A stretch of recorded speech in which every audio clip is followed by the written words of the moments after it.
लोमड़ी के कारनामों से भरपूर हमने अनेक कहानियां पढ़ी हैं। लोमड़ी हमेशा कुछ न कुछ बुरा ही करने की सोचती है। एक बार लोमड़ी ने सारस को अपने घर भोज जा निमंत्रण दिया। सारस ने खुशी खुशी लोमड़ी का निमंत्रण स्वीकार कर लिया। सारस ने मन ही मन एक विशेष प्रकार के भोज के सपने देखने आरंभ कर दिए। सारस सोच रहा था कि लोमड़ी सचमुच स्वादिष्ट भोजन उसके सामने परोसेगी। सारस का विचार था कि शीघ्र ही उसे स्वादिष्ट मछलियां और केकड़े खाने को मिलेंगे। आखिर वह दिन आ ही गया जब सारस भोज के लिए लोमड़ी के घर गया। सारस को देखते ही लोमड़ी ने मुस्कुराते हुए कहा, आओ मित्र सारस, यहाँ पधारने के लिए तुम्हारा बहुत बहुत शुक्रिया। इसके बाद सारस को लोमड़ी एक चौड़े उथले बर्तन के पास ले गई, जिसमें बहुत स्वादिष्ट सूप भरा हुआ था। सूप को देखते ही सारस के मुख में पानी आ गया और उसने थोड़ा सा सूप अपनी चोंच में भर लिया। फिर सारस ने चोंच को ऊपर करके सूप को गले से नीचे उतार लिया। तभी लोमड़ी ने भी सूप पीना शुरू कर दिया और सारा सूप समाप्त कर डाला। बेचारे सारस को थोड़ा सा ही सूप नसीब हुआ। लोमड़ी ने सारस को अपना रुमाल दिया ताकि वह अपनी चोंच साफ कर सके। लोमड़ी ने कहा, मित्र सारस, तुम्हें भोज का भरपूर आनंद मिला होगा। मुझे आशा है कि तुम्हें सूप अवश्य ही अच्छा लगा होगा।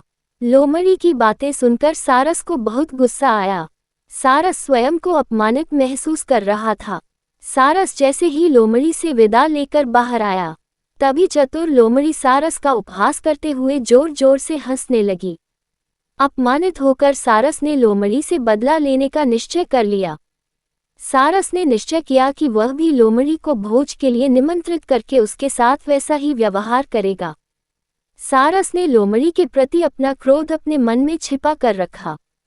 कुछ दिन बाद लोमड़ी से बोला, बहन लोमड़ी, तुम्हारे स्वादिष्ट भोज के लिए तुम्हारा बहुत बहुत धन्यवाद। रविवार रात को तुम्हारी मेरे घर दावत है। मैं तुम्हें भोज के लिए निमंत्रित करता हूँ। ठीक समय पर पधारने को कष्ट करना। लोमड़ी ने सारस का निमंत्रण खुशी खुशी स्वीकार कर लिया और निश्चित समय पर सारस के घर पहुंच गई।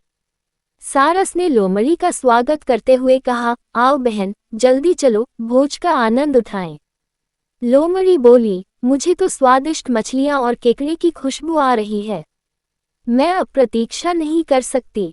सारस लोमड़ी को एक सुराहीनुमा लंबे बर्तन के पास ले गया जिसमें केकड़े और स्वादिष्ट मछलियां भरी हुई थीं। सारस ने सुराहीनुमा बर्तन में अपनी चोंच डाली और एक केकड़ा अपनी चोंच में फंसाकर आनंद से खाने लगा। इसके बाद सारस एक ओर खड़ा हो गया और लोमड़ी से भोजन करने के लिए कहा। लोमड़ी ने सुराहीनुमा बर्तन में अपना सिर घुसाने की बहुत कोशिश की, लेकिन बर्तन का मुंह इतना पतला था कि लोमड़ी सफल न हो सकी।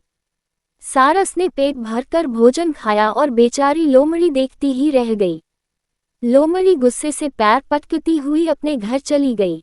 सारस ने लोमड़ी का उपहास करते हुए कहा, लोमड़ी बहन, ये तो जैसे को तैसा था।